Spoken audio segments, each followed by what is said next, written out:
হতশ্রী রাস্তার ভাইরাল ভিডিওতে তুলে ধরা হয়েছিল রাস্তার চরম দুর্ভোগের ছবি।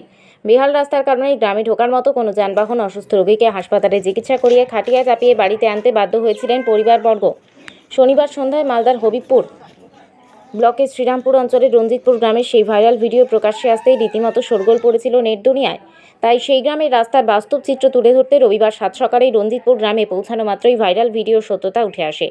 সত্যতার কথা জানান গ্রামবাসী সহ অসুস্থ রোগীর পরিবারবর্গ।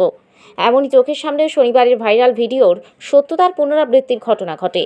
হাসপাতালে চিকিৎসা করিয়ে আনা সেই রোগী রবিবার সকালে আবার গুরুতর অসুস্থ হয়ে পড়েন। তাই তাকে পরিবারবর্গ সহ গ্রামবাসীরা মিলে খাটিয়া চাপিয়ে বেহাল রাস্তা পার করে গাড়িতে করে হাসপাতালে নিয়ে যান। চরম দুর্ঘটনার শিকার গ্রামবাসীরা।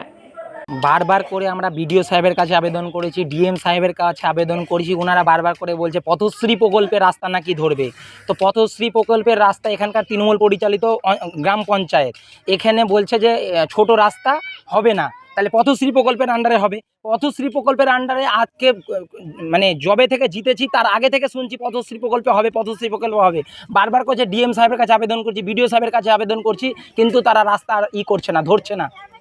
এইভাবেই তো বঞ্চিত করে রাখা হয়েছে এখানকার এলাকার আদিবাসী সমাজের মানুষদেরকে। আপনার নাম? আমার নাম তারাশঙ্কর রায়, জেলা পরিষদ মেম্বার। হ্যাঁ, বর্তমান মালদা জেলা পরিষদ মেম্বার। কি অবস্থা যাতায়াত করে? রাস্তা আছে আপনাদের এখানে? নাই না, কিছু না, রাস্তা নাই, ওই ধারেও নাই, ওই ধারেও নাই, লাইন ধারেও যেতে পারবো না, বিএসএফ তো যেতে দিবে না। আর ভোটের সময় ভোটের সময় সব নেতা আসবে, ওই দিদি আমাকে দে, আমাকে দে, আমার রাস্তা নাই, হ্যাঁ দিয়ে দিব, রাস্তা করে দিব।